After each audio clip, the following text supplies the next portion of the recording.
నాకు ఉపకారం చేయాలి సోదరి. అదేంటి తమ్ముడు, ఈ మధ్య రాజ్యానికి క్షేమకరుడువైన నీకు నేనేం చేయగలను? నీవే చేయగలవు, వాగ్దానం చేయి. చేయగలిగిందైతే చేస్తాను. అదేంటి? సైరేంద్రి నా మనస్సు హరించింది. ఆమె అందం మరిచిపోదామన్నా మరుపు రావట్లేదు. ఆమె లేకుండా నేను జీవించలేను సోదరి. ఎలాగైనా ఆమె నాకు దక్కించు. వద్దు తమ్ముడు, పరకాంతల పొందు ప్రమాదం. జీవితాలు నీతో ముడివేసుకున్న చిన్నారులున్నారు. కోరి నీ కొలువు చేస్తూ నీ కనుసన్నలికి కలవరించే సింగారులున్నారు. వారిని కాదని ఒక పరిచారికను కోరడం పరువు కాదు. నా కొలువులో వారే కాదు, అమరేంద్రుని కొలువులోని అతివరైనా సరే ఆమె కాలి కొనగోటికి సాటిదారు. నీ హితబోధలతో నా విరహబాధ క్షమించు. ఆమె శృంగార గంగా ప్రవాహంలో నేను మునిగి తేలినప్పుడే నా తాపానికి శాంతి. ఆ విషయం మరిచిపోను. మరొక్క మారు ఆలోచించు తమ్ముడు. మహాపరాక్రమవంతులైన గంధర్వులు ఆమె భర్తలని అనుక్షణము ఆమెను కాపాడుతుంటారని విన్నాను. ఆమెను ఆశించిన వారంతా వారి చేత హతులయ్యారు. గంధర్వులే కాదు, దేవతలంతా ఏకమై వచ్చినా సరే నన్ను నిర్జించలేరు. ఆమె నా బారి నుండి రక్షించను లేరు. ఏమైనా సరే నువ్వు ఆమెను నా మందిరానికి పంపించే తీరాలి. అది న్యాయం కాదు. ఆమెకు ఆశ్రయం ఇచ్చిన నాడే అనుచిత కార్యాలకు నియోగించనన్నాను, పరుల ఇళ్లకు పంపించనన్నాను. అన్నమాట తప్పి అభిమానం వ్యర్థపుచ్చలేదు. లేవా? నాకంటే ఆ పరిచారికే ఎక్కువ నీకు. ఆమెకిచ్చిన మాట కోసం నా జీవితమే వమ్ము చేస్తావా? ఆలోచించుకో. ఈ మధ్య రాజ్యమే నా బలతర్పాల మీద, దయా దాక్షిణ్యాల మీద ఆధారపడింది. నన్ను నిరాకరించి ఆమె ఒక్క క్షణం కూడా ఎంతపురంలో ఉండలేదు. ఆమెకు ఆశ్రమించిన నీవు, నీ మహారాజు రాజ్యం కూడా ఉండవు. అంతవరకు రాకూడదని నేను నక్కించాను. తెలుసుకో, నేను ఆ పరిచారకు. తమ్ముడు, ఒక పరిచారికపై వ్యామోహానికి బాంధవ్యం బలి చేస్తావా? నీ చేతులారా నిర్మించిన ఈ రాజ్యం నిర్మూలన చేస్తావా? మహారాణిగా నిన్ను మందలించటం లేదు, ఆడపడుతుగా అర్థిస్తున్నాను. నీ సోదరి కోసం, మన వంశం కోసం నీ మనసు మార్చుకో తమ్ముడు. అసంభవం. సూర్యుడు అస్తమించేలోగా ఆ సుందర నా మందిరంలో ఉండాలి, లేదా ఈ మత్స్య మండలాన్ని మట్టిపాలు చేస్తాను.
మాలిని, ఎంత మనోహరంగా ఉంది పరిమళం. ఇది సువాసన పువ్వులది కాదు, దివ్యకామినివైన నీ మేని సుగంధం. ఇదిగో నీ అపూర్వ సౌందర్యానికి అలంకారంగా ఈ అమూల్య రత్నహారం తెచ్చా. ఇటువంటి రత్నాలు ఈ లోకంలో లేవు. నా వంటి నారీ రత్నం కూడా లేదు. నీ తరితీపి పలుకులకే ఈ శరీరం పరవశం పొందుతోంది. పొందుతూ అమరలోకానందం పొందుతారు, మరే సుందరి సాంగత్యాన్ని ఆశించరు. కనుకనే నీ రూపానికి ముగ్ధున్నయ్యారు. మాలిని, ఎంతసేపు ఈ చీకట్లో చిందులాడు. ఒక్కసారి తిరిగి నన్ను కన్నెత్తి చూడరాదు? మేలు ముసుగు తొలగించి చిరునవ్వుతో వెన్నెలలు చిలికించరాదు? అబ్బా, ఇదేమిటి మాలిని? చిగురుటాకుల వలె సుదిమెత్తని గాలి సోకితేనే కందిపోయే నీ లేత చేతులకు ఇంతటి కరుకుతనం ఎలా వచ్చింది? రేపగళ్ళు ఊడిగం చేసే దాసీదాని చేతులు కరుకుగా కాక మృదువుగా ఎలా ఉంటాయి? అబ్బా, ఇంతలోనే అలుక. అద్వైతాన్నన్నా అర్థం చేసుకోవచ్చు గాని ఆడదాని మనసును మాత్రం అర్థం చేసుకోవడం చాలా కష్టం. మానేది ఏది ఒక్కసారి. అదిగో తాకవద్దంటే మానరు కదా. చంద్రుడు ఇంకా అస్తమించలేదు, జనసంచారం తగ్గలేదు. నవరస రసికులు కదా, అంతలోనే తొందర. మాలిని, నీ సౌందర్యం నన్ను మత్తెక్కిస్తుంది. నేనేం మాట్లాడుతున్నానో ఏం చేస్తున్నానో నాకే తెలియదు. మాలిని, నేను నీ దాసుడును. మాలిని, ఆజ్ఞాపించు, శిరసావహిస్తాను. ఒక్కసారిగా మీరు నా దివ్య రూపం చూశారంటే దిగ్భ్రమ చెందుతారు.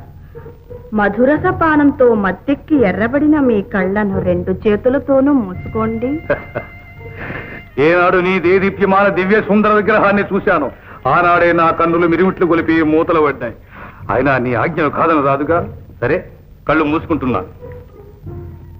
ఏమండి, నిజం చెప్పండి, నన్ను మీరు ప్రేమించారా కామించారా? ఎంత మాట అన్నావు మాలిని. త్రికరణ శుద్ధిగా ప్రేమించా. మా కులదేవతల మీద ఆన. ఎంతటి అమాయకులు మనోహర.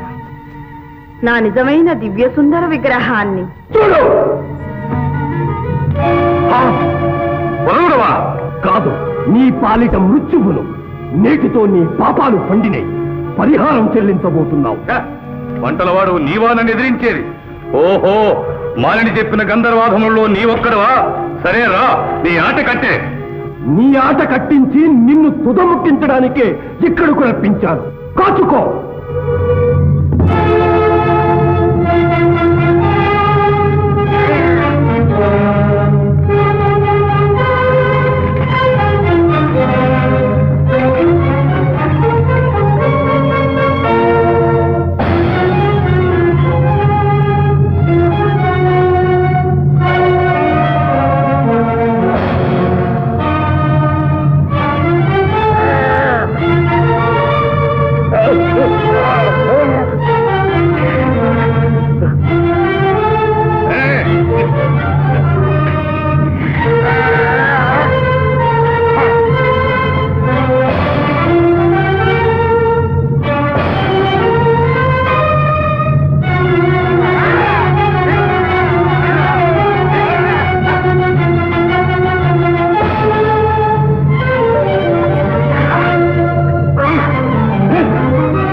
నువ్వెవరో నాకిప్పుడు అర్థమైంది.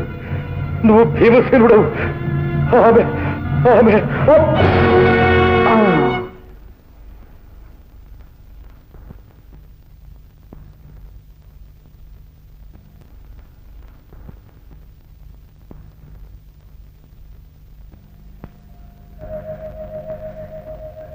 నా పంతము చెల్లించుకున్నాను పాంచాలి. నా పగ చల్లారింది, మనసు చల్లరైంది.